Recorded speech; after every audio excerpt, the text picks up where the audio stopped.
My journey didn't begin as I had hoped. On Thursday and Friday, I was supposed to go to a conference in Minneapolis, but it wasn't the usual warm send-off I was used to. My wife, Martha, usually took half a day off to make my departure memorable, but this time, she just gave me a quick goodbye kiss before going to work. Let me introduce myself. I'm Ava, but people often call me Evan. I'm 49 years old, happily married to Marta for 24 years, and we have 2 kids, Ross, who's 22, and Amelia, who recently turned 20. My journey started at 3 o'clock in the afternoon.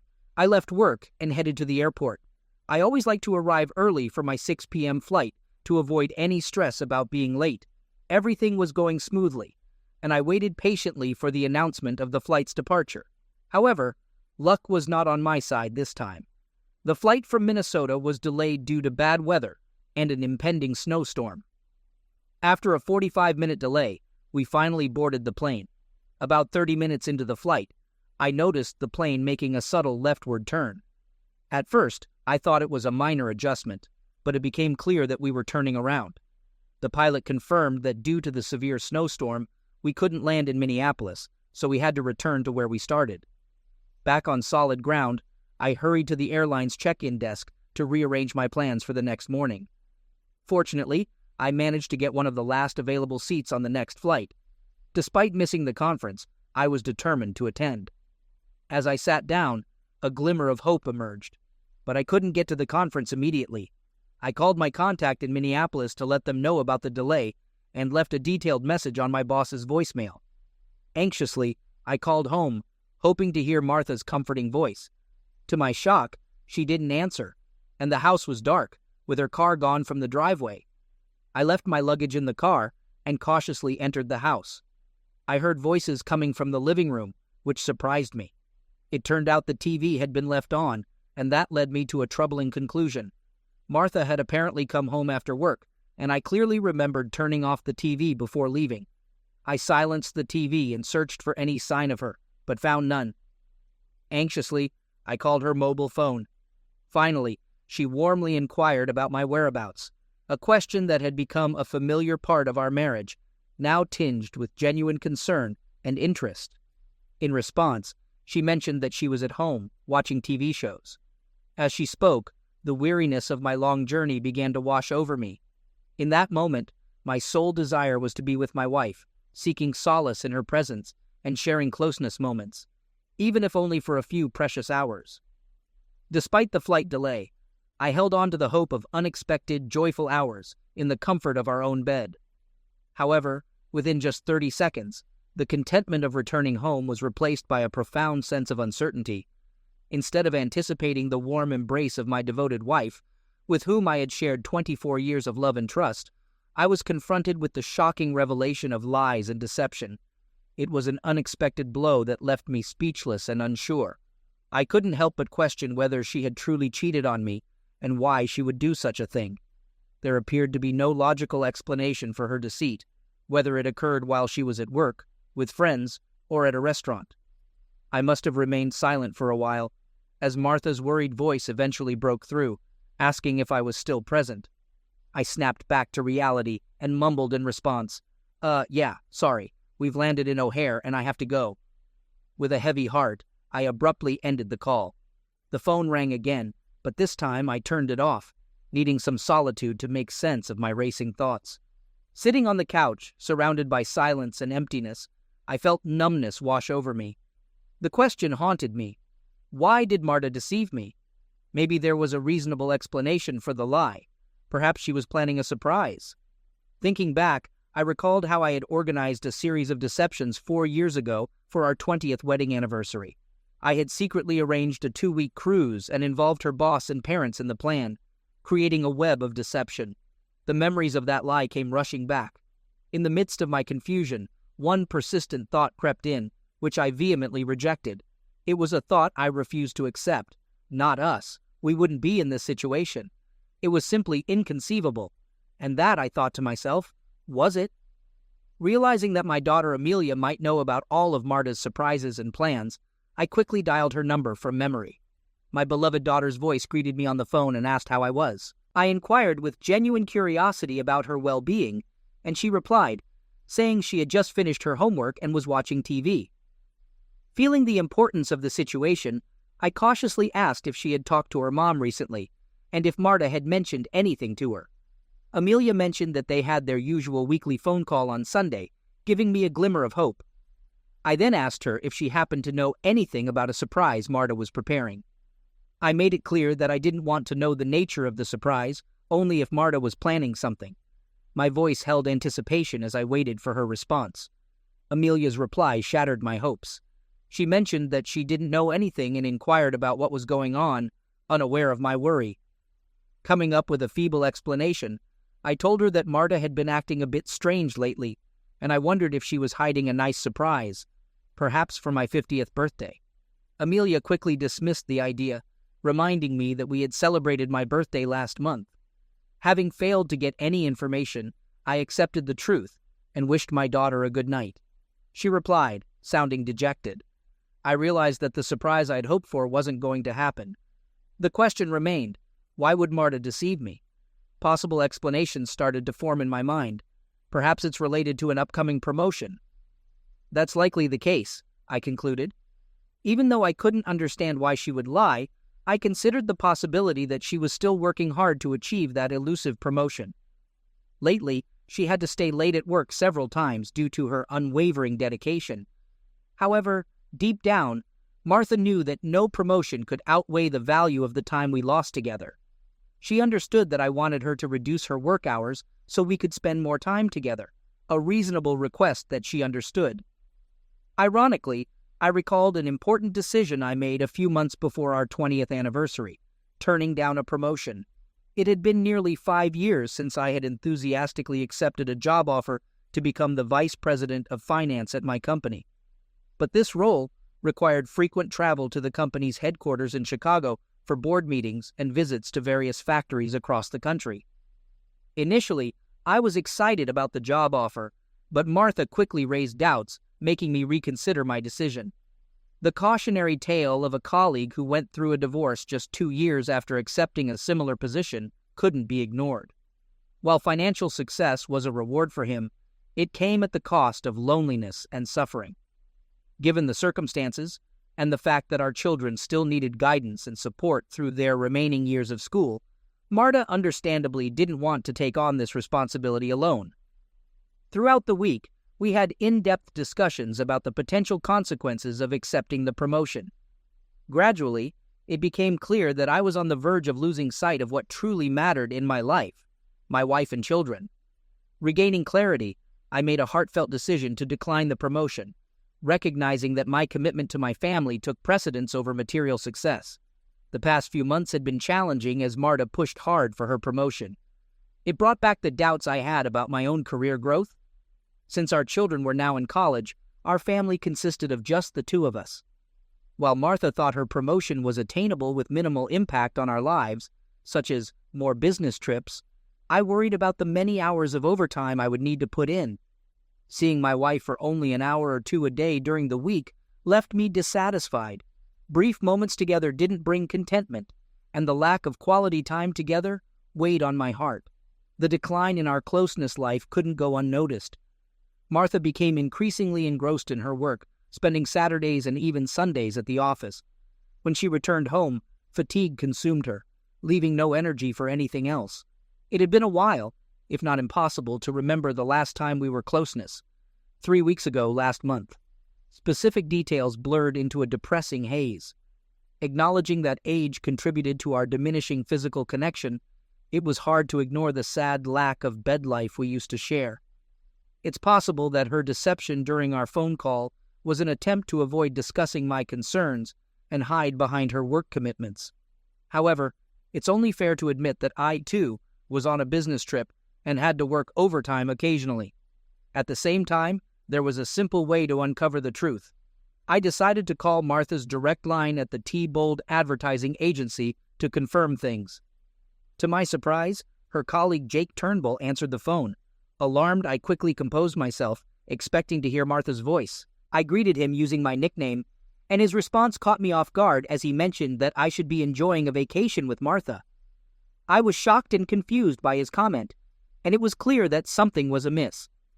That evening, I found myself in a web of surprises and inquired about the supposed vacation.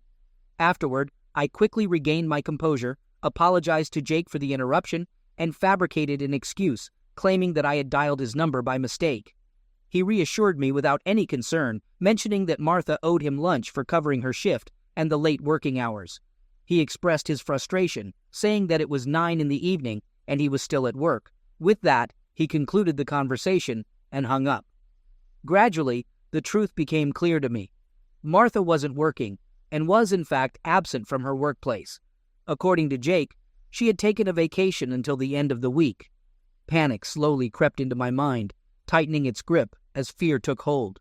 Where was Martha? What could she be doing? An unwelcome but silent thought invaded my mind. No, it couldn't be true. I've always strived to see the best in people, maintaining a positive outlook and valuing the inherent kindness in everyone. But now, against my will, I started contemplating the worst-case scenario. Could this really be happening? Could Martha betray me like this? The thought of her being with her sister Victoria crossed my mind involuntarily. Over time, we distanced ourselves from Victoria and her ex-husband Mike. Once we were incredibly close, bound by strong friendships that felt unbreakable as our lives intertwined in a beautiful tapestry of shared experiences. We spent evenings together, supported each other, cared for our children, organized numerous family gatherings, and even went on vacations together. But everything changed one fateful day when I returned home with a throbbing headache. In search of relief, I took a couple of Tylenol tablets and lay down on the couch. Half an hour later, Marta and Victoria returned from a shopping trip, chatting animatedly. Unnoticed by them, I remained on the couch. Suddenly, Victoria began to speak, asking if Martha had noticed the new product manager at the grocery store. My heart raced as I anxiously awaited Martha's response. She calmly replied that she found him cute, admitting that he had smiled at me.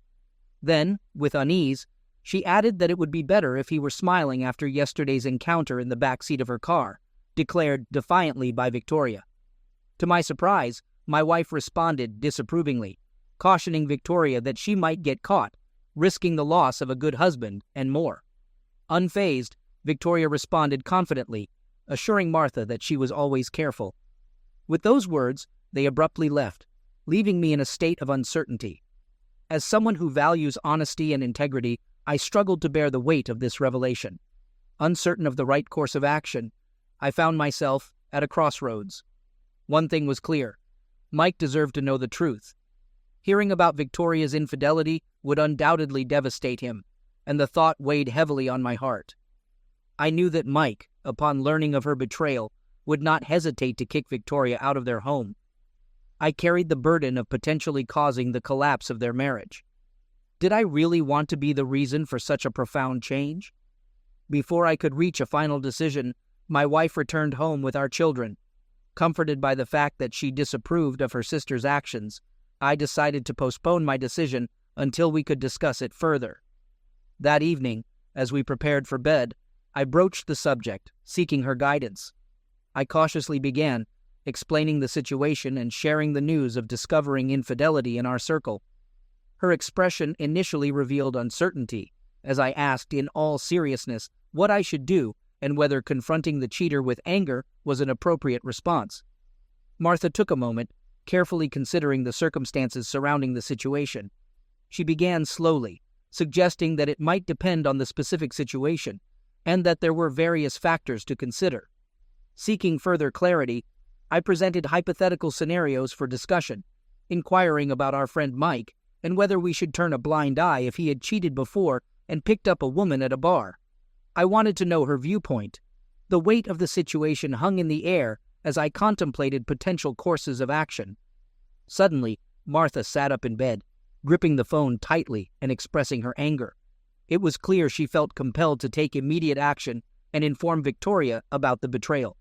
Instinctively, I gently took her phone and told Martha that I would handle the situation, as it was my responsibility. Martha had doubts about the correctness of our decision and asked what was going on. I responded confidently, assuring her that I was sure and hoped that Victoria would kick the cheater out of the house. Martha looked at me with determination in her eyes, affirming that we wouldn't let him stay with us. She declared firmly that he could find his own place and that she wouldn't shelter a cheater in our home. Luckily, things played in my favor, and Mike answered the phone. I began with a heavy sigh, addressing him as his favorite son-in-law. Mike responded with a touch of humor, acknowledging that I was his only son-in-law, making me automatically his favorite. He asked what was so important that I was calling so late. After taking a deep breath, I cautiously continued, warning him that I had overheard a conversation and had devastating news to share.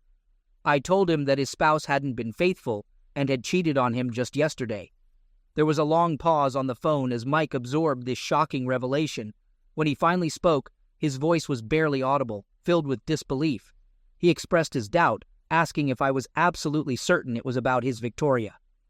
I confirmed that I had heard it directly from her own mouth, describing it as more of a boast, without a hint of remorse. Expressing my condolences, I offered my support and told him that we were there for him and the kids. Mike reassured me and hung up the phone. Martha looked at me with sadness in her eyes, tears welling up. She whispered that she was proud of me and asked for a hug, feeling lost and scared. Embracing her, I offered comfort in the face of uncertainty.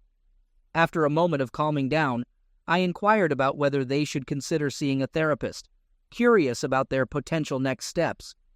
Martha, feeling weary, mumbled sleepily, expressing doubt about whether therapy would change anything and mentioning that once someone has strayed, they tend to do it again. I quietly agreed with her assessment. The ringing of the phone roused me from sleep, and I answered groggily, trying not to disturb Martha.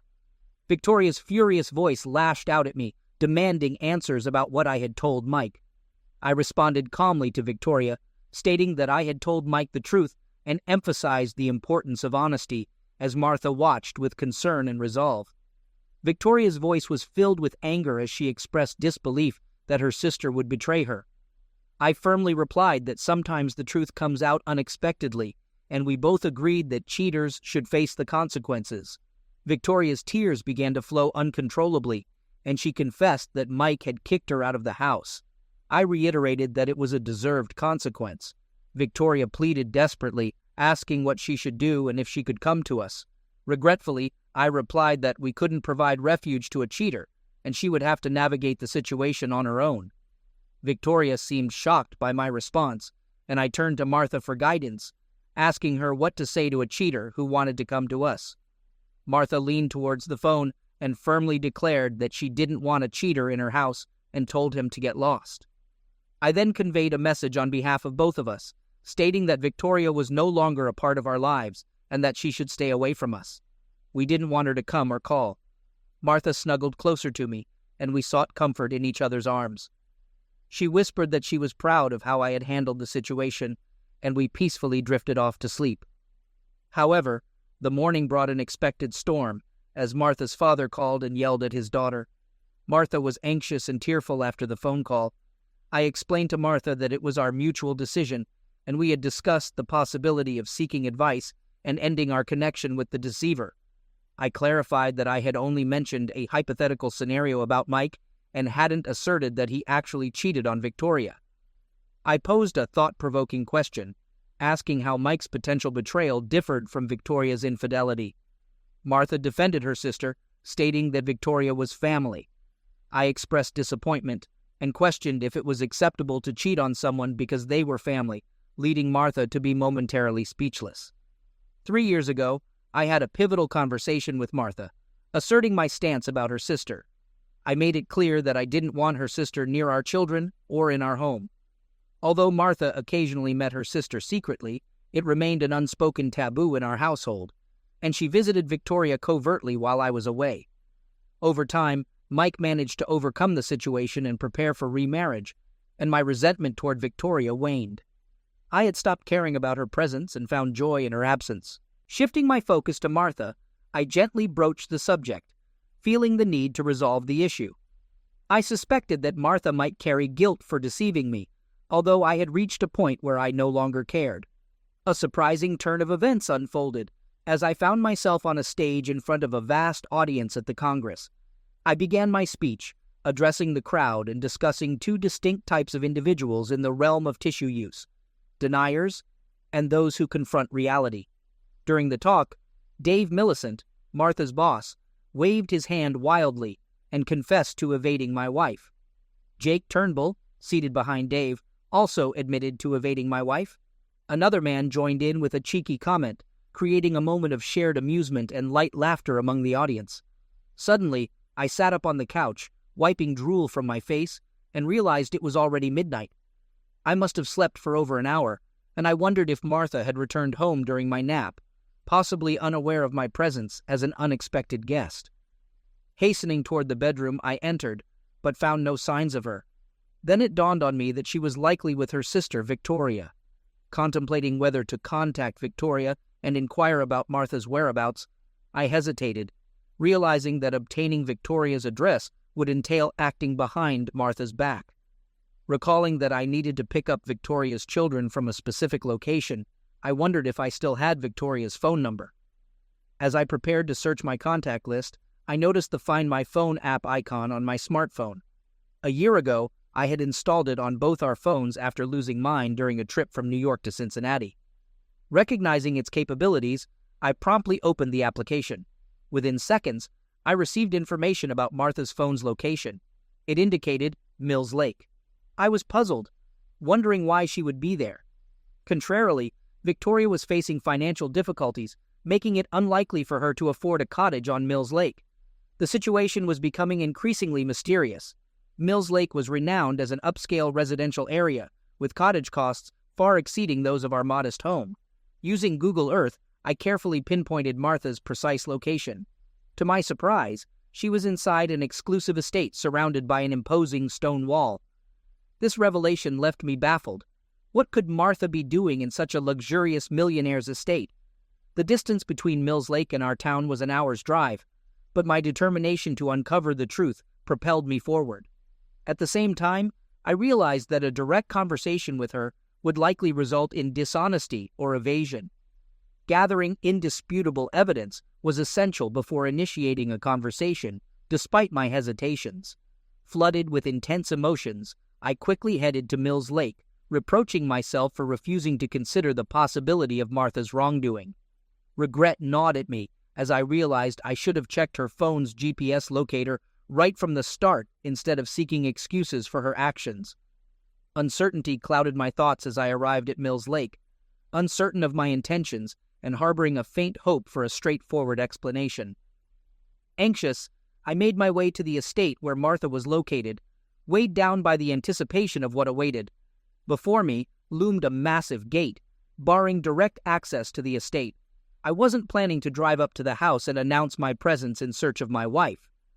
After assessing the situation, I understood that parking by the road might attract unwelcome attention, possibly leading to the arrival of security guards or law enforcement in this exclusive community. Driving a bit further, I stumbled upon a humble path and decided to park the car there. Stepping out, I grappled with uncertainty.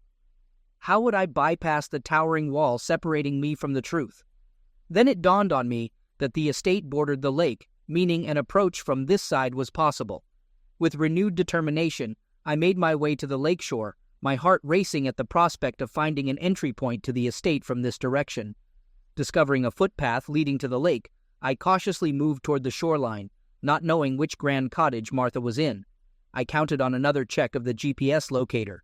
In the end, I reached a luxurious mansion where several second-floor windows still had lights on. However, the ground floor was dimly lit. Only one curtain remained ajar, casting warm light outside. Seeking an elevated vantage point, I found a sturdy tree and climbed high enough to peer inside. My gaze settled on a man wearing a white terry cloth robe, though he was hardly recognizable to me.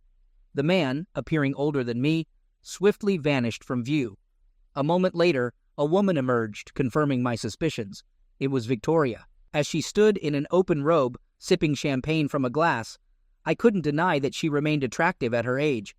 The pieces began to fall into place, and I realized that Martha was indeed with her sister. This revelation didn't surprise me.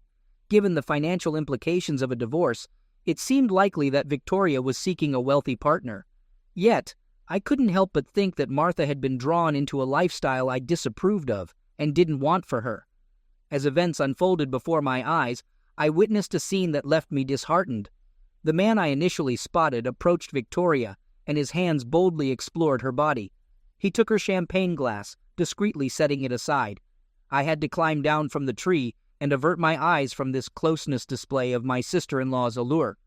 My sensibilities were rooted in traditional notions where love and bed life formed the core of a genuine relationship between a man and a woman.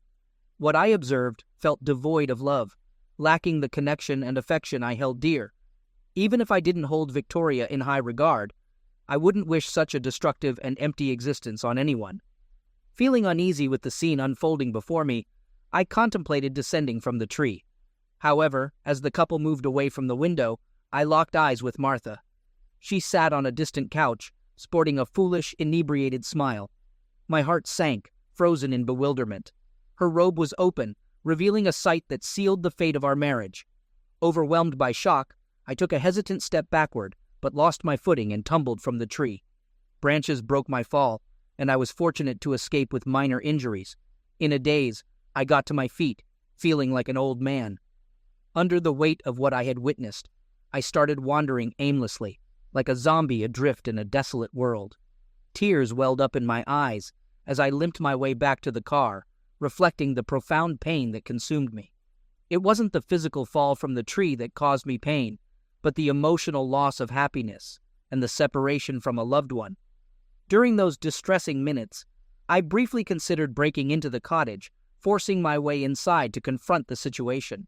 However, the harsh reality of the consequences, potential years in prison for trespassing and assault, quickly extinguished this desire.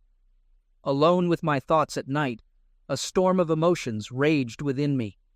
Denial could no longer shield me from the harsh truth, and I grappled with the profound sadness and simmering anger.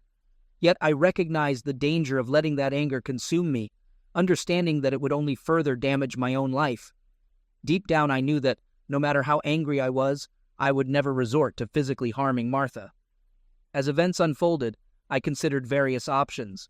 The simplest one would be to return home, pack my belongings, and leave her.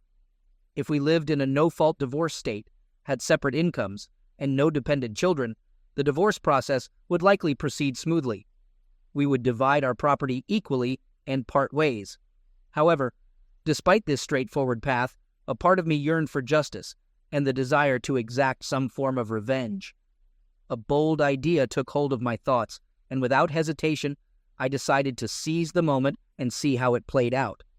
Clutching my phone tightly, I dialed Martha's number, anticipating that she might not answer, and I'd be directed to her voicemail.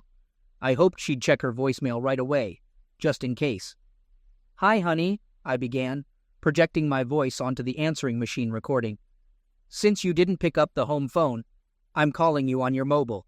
I wanted to alert you not to be alarmed when you hear my keys in the door. In a few minutes, amid the chaos of a flight delayed by a blizzard and uncertain arrival times, I left a message for Martha. It had been a chaotic evening, and I outlined the challenges we faced. Our flight had been diverted to Chicago, but we were finally on our way back home. They couldn't pinpoint our exact landing time, but I estimated I'd be home in about 30 minutes. Then, I said goodbye and hung up. Knowing Martha would receive a notification of a new voicemail, curiosity and anxiety would undoubtedly eat at her late into the night. Leaving a message at that time was unusual, adding to the intrigue. I pictured her reaching for the phone, eagerly checking her voicemail, hoping for clarity amid the chaos. I silently prayed that Martha would be intoxicated enough not to notice that I couldn't use my mobile phone during the flight. Panic must have been growing inside her. She realized she might be ensnared in her own deceitful web.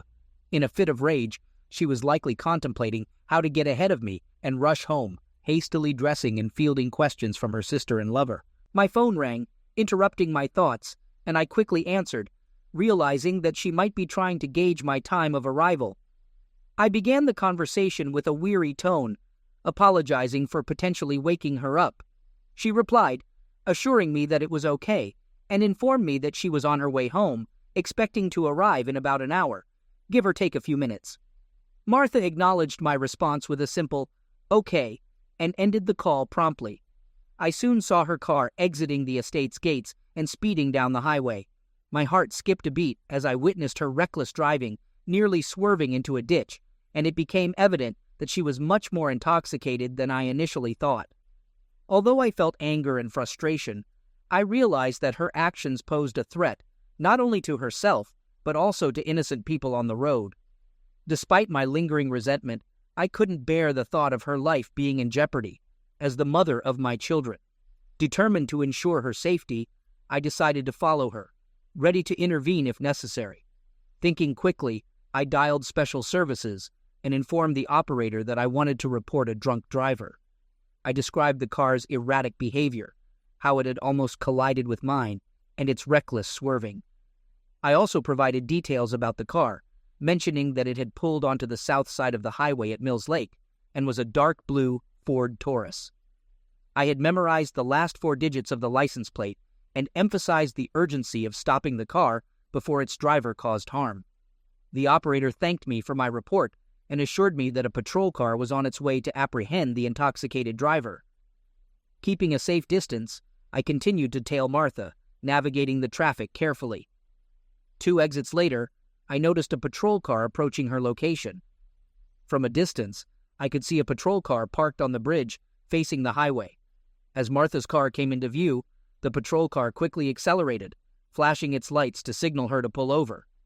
I drove past them, feeling a mixture of relief and deep sadness. 45 minutes later, I arrived back home, the weight of the evening's events heavy on my shoulders. It seemed almost ironic, but undeniably tragic. In a single night, the life of someone I deeply loved could have been reduced to a series of unfortunate consequences. A somber realization settled within me, making me consider that Martha's actions could have resulted in a fatal car accident and the subsequent grief and suffering for my children. I paused to reflect, allowing my fears to surface, acknowledging the fragility and preciousness of life.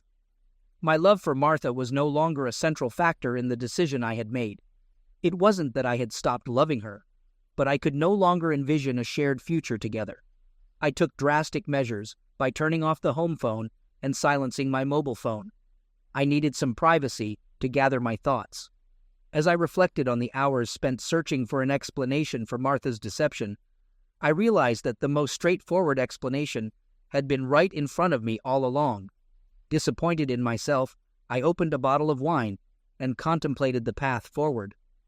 For many years, I believed that my love for Martha would mature like a fine wine and eventually reach its zenith.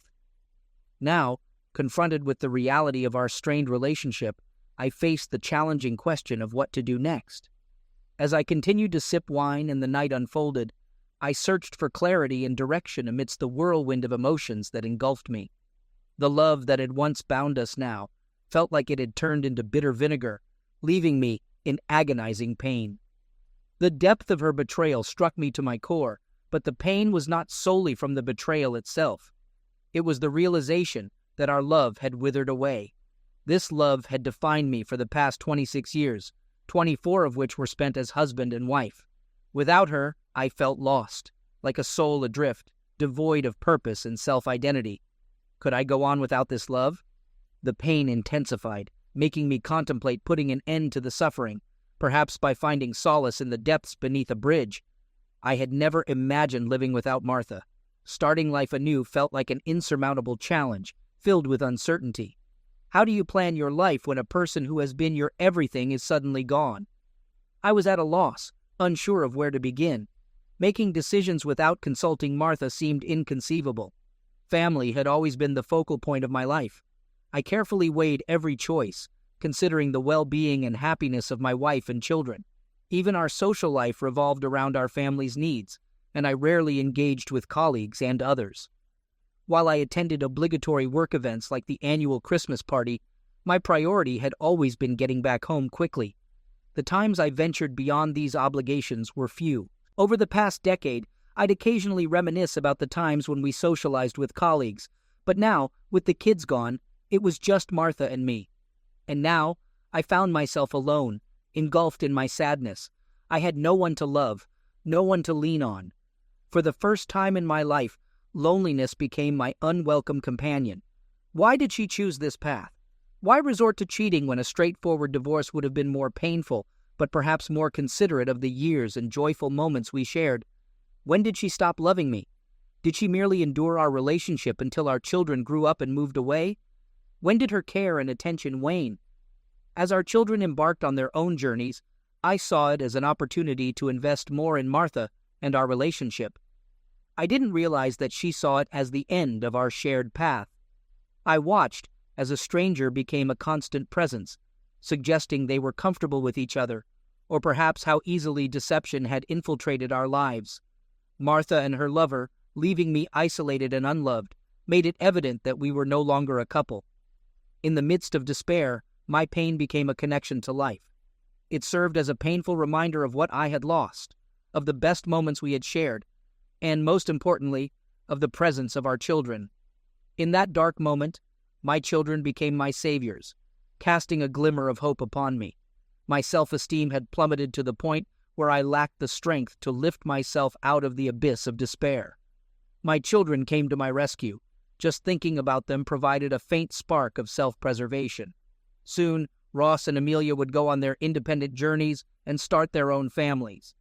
To shield myself from the impending wave of grief, I realized I needed to distance myself from all of it. It wasn't an easy task, but it was filled with pain. I understood that I'd always carry the memory of Martha, of how I loved her, but I'd also remember her with another man. I needed to extricate myself from this situation. Throughout my life, I had always been content with simple expectations. Even though my parents weren't wealthy, I had the fortune of growing up in a family where deep affection prevailed. The material possessions that now surrounded me seemed insignificant in comparison. As I contemplated everything I owned, I realized that clothes, a car, and a laptop were the only items worth taking with me. The more I thought about it, the clearer my path out of this predicament became. I made the decision to pack my belongings and disappear without a trace. I no longer wished to gaze upon the woman who had once been the center of my universe. Just seeing her would serve as a painful reminder of my loss and the constant ache within me. With renewed determination, I rose from my seat, ready to act decisively. I swiftly packed several bags, and it took me only 30 minutes to do so. Soon, I was loading my things into the car. It was just shy of 6 a.m. when I completed the packing. Exhausted, yet resolved, I decided to take a brief nap, confident that Martha would still be in detox until late in the morning. When I closed my eyes, thoughts filled my mind about starting afresh. My phone's alarm woke me at 9 a.m. Without delay, I scheduled an urgent meeting with a lawyer. Following that, I headed to the shower to symbolically wash away the remnants of the past. With a heavy heart, I removed my wedding ring and placed it solemnly on the table next to the phone. This final act marked the beginning of my journey toward a new chapter in my life, one where I sought personal liberation and happiness. I had made the painful decision to express my disappointment in a letter addressed to Martha. Although our conversation had reached a point where it seemed futile, I felt the need to express my emotions. Martha, it saddens me to acknowledge that I now see you following the path of reckless promiscuity and loneliness that often accompanies your sister. Perhaps it's an inherited trait, a sad legacy. By the time you read this, I will have completely removed myself from your life, ensuring that our paths never cross again. The extent of your betrayal has left me reeling in a pain I couldn't even fathom. The intensity of my pain is beyond measure. Nevertheless, I am grateful for the 24 years of happiness we once shared and for the 2 wonderful children you gave me. Trying to be fair and honest, I will be brief in this farewell. May you quickly return to the arms of your beloved, leaving behind our broken family. I thirst for a justice you couldn't provide. Did your dissolute escapades bring you any satisfaction or revenge for your actions? The man you were with, judging by the grandeur of the mansion, was quite wealthy. I no longer have the desire to see or talk to you. We have nothing left to discuss. Our lawyers will handle all the necessary procedures, and I ask that you promptly sign the divorce papers. The reason for our separation is of no importance. By 10 a.m, I was at the bank. I responsibly addressed our shared credit card debt and promptly closed the accounts. Taking immediate action, I visited the bank to obtain a cash receipt for our entire savings and securities. Additionally, I ensured that there were sufficient funds in the checking account to cover the mortgage and utility bills for the next 2 months. Taking a further step toward independence, I removed my name from the joint account. Upon leaving the bank, I held a substantial check amounting to approximately $250,000. Before noon, I arrived at work, surprising my boss, who expected me to be in Minnesota. When I shared the news of my immediate resignation and relocation, his surprise grew. Our relationship held a unique meaning that transcended the typical employer-employee dynamic. My boss had maintained his current position because I turned down a promotion, and initially he wasn't pleased and felt indebted to me. But 2 years ago, during his divorce, I explained that my decision to decline the promotion was due to his situation. Since then, our relationship had evolved from a traditional boss-employee arrangement into one of equal partnership. He began by stating that he understood my desire to resign and was willing to accept it. Instead of going through the HR department and writing a check for my $401K, he had an alternative proposal. He offered me an opportunity in their newly established optical division in Taxi. Although the salary would be lower than my current position, there were reportedly affordable housing options there that would enable me to secure decent housing at an attractive price. We sealed our agreement with a handshake, and he agreed to spread the word that I had chosen to leave my job voluntarily. The next step was to meet with my lawyer and explain my decision to separate from Martha. I instructed him to serve her with the divorce papers and grant her the power of attorney to sell the house, which represented 50% of our total assets. Although my lawyer, who was also a close family friend, attempted to persuade me to consider alternative scenarios, he soon realized the significant changes awaiting me.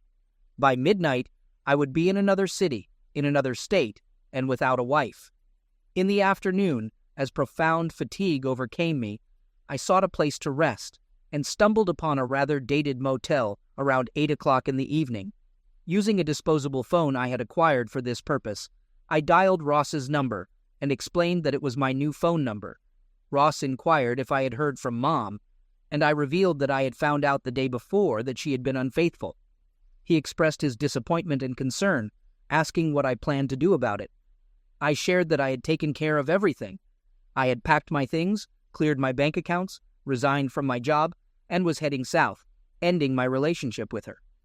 I also mentioned that she would receive the divorce papers by the end of the week. Ross asked if Amelia knew, and I informed him that she didn't yet. I assured him that I would keep him informed and promised to call regularly. We exchanged expressions of love and care, and I reassured him that I loved him and would take care of myself.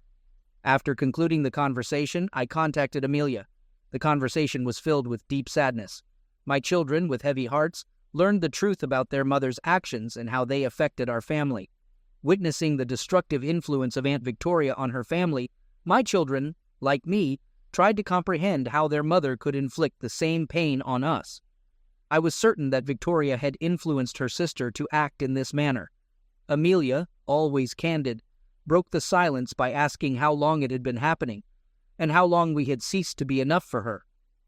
I comforted her by explaining that the duration and reasons were no longer important. What mattered was that I had loved her deeply, trusted her with all my heart, and she betrayed that trust. I reassured Amelia not to worry and said that I would be okay. I mentioned that I was incredibly sad at the moment, but I believed I would heal over time, especially if I could maintain some distance from her mom. I also assured her that I would share my new address, and she could come to me once her school year was over. As I made this promise, tears welled up in my eyes, and I wanted Amelia to know that there would always be a place for her by my side. In Tucson, the optics division was relatively small with only 30 employees. The district manager, who bore a stronger resemblance to his father than a stern boss, fostered a sense of camaraderie and comfort within the team. I immediately felt like a welcomed guest, which provided some solace during a difficult time. A month later, I chose a lovely house in a condominium. Throughout this period, I maintained no contact with Marta, relying solely on updates from my lawyer and my children. Moving forward was not without its challenges. One situation proved particularly demanding. My lawyer informed me that Marta was ready to contest the divorce, expressing her unwillingness to proceed with it and her readiness to fight to the bitter end, even if it meant financial ruin for both of us. In response, I calmly instructed my lawyer not to proceed with the divorce. I said I didn't care anymore and that I wanted to give her the chance to rebuild her life after the 24 years of happiness we once shared together. I instructed my lawyer to tell her that I had no desire to continue the relationship and that I wished her a good life. I added a more colorful message to tell her to go to hell, and I asked my lawyer if he could deliver that message. My lawyer, recognizing our close connection, replied that he could do it with pleasure, but warned that there would be an additional $50 fee for this. Conversations with the children were more challenging. One by one, I had to convince them that there was no turning back on this decision. The first hurdle arose when Amelia told me, "Dad, Mom completely freaked out when I mentioned that I planned to live with you this summer. I promised Amelia that I would do my best to visit her and her grandparents. However, her reaction was so concerning that I found it necessary to step away from my phone for a few days. Martha's behavior worsened when Ross decided to split his summer between both of us. As for Martha, I consciously refrained from inquiring about her, focusing on moving forward with my life. It wasn't easy because remnants of my feelings for her still lingered, a mix of emotions tied to our shared past before the betrayal. Yet, with my children's help, I gradually learned more about Martha's state of mind. To my surprise, it turned out she was going through a deep depression, mirroring the emotional shock I had once experienced. It's just unbelievable, especially considering what happened to her sister. The concept is quite simple. When you cheat, it hurts the very people you should love, which leads to the destruction of your marriage. Afterward, you continue to live your life. So how could Martha be depressed when I did everything possible to enable her to carry on without my presence? Her reluctance to divorce seemed like an escape from reality, a way to avoid facing the fact that her actions caused our family to crumble. It's absurd, isn't it? For a few hours, I was in denial myself, but she had been living in denial for the past 2 years. Even though she knew our children were in regular contact with me, she used our children as a way to express remorse for her actions. Through them, she tried to convince me that she was willing to do anything to prove her love for me. Although I understood that our children held hopes of reconciliation between us, I just couldn't bring myself to agree to talk to Martha. The geographic distance between us was also an issue for them, as they had to choose between their mother and me. Martha was relentless in her pursuit of my whereabouts from our children. All she knew was that I lived in one of the southern states. It had been almost 3 years since I left her, and she finally managed to discover my location. One fateful day, leaving work, I spotted her lurking near the office. I couldn't fathom how she found out the city where I now resided, as I had tried to keep that information strictly confidential, based on what my children shared with me. Martha was convinced that a face-to-face meeting would be enough to change my mind, but I was determined to change her mistaken perception. Swiftly and discreetly, I slipped out through a side door, my heart racing, and called Louise to let her know about the situation. Knowing my plan, I deliberately placed myself within Martha's sight, luring her to follow me. When I pulled into the parking lot, Martha caught up with me.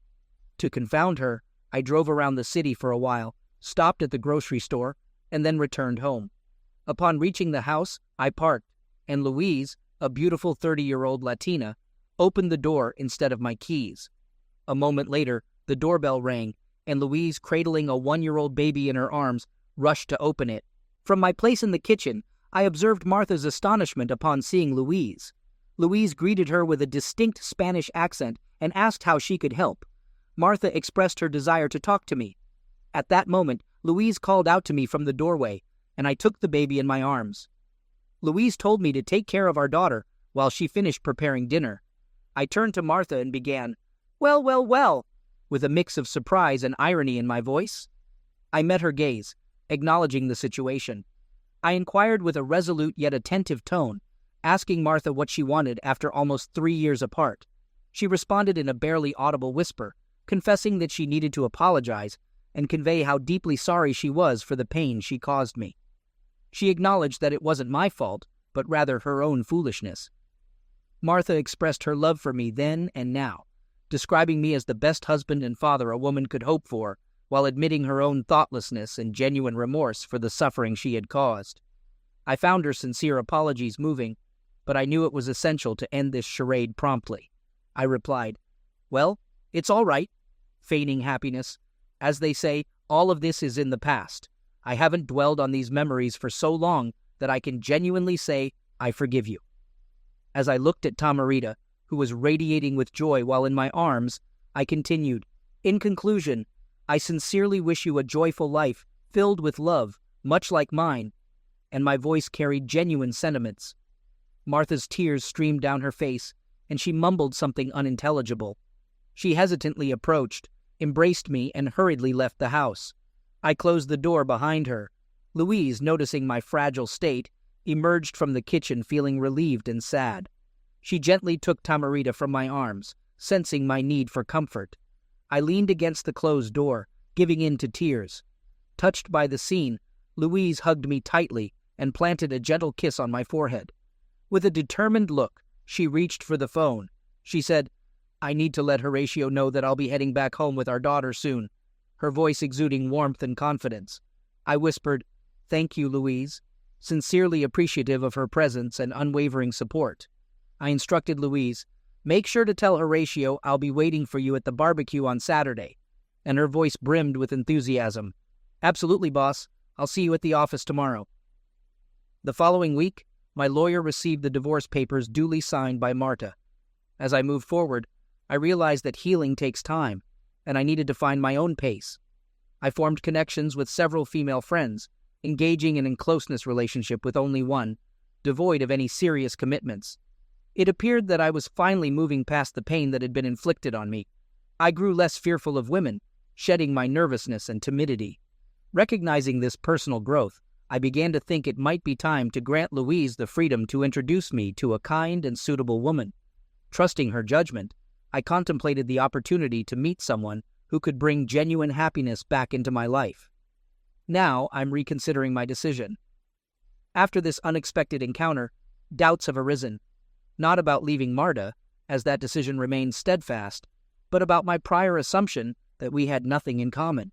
I've always believed we had nothing to discuss, assuming she understood my stance on infidelity and how I'd react in such a situation.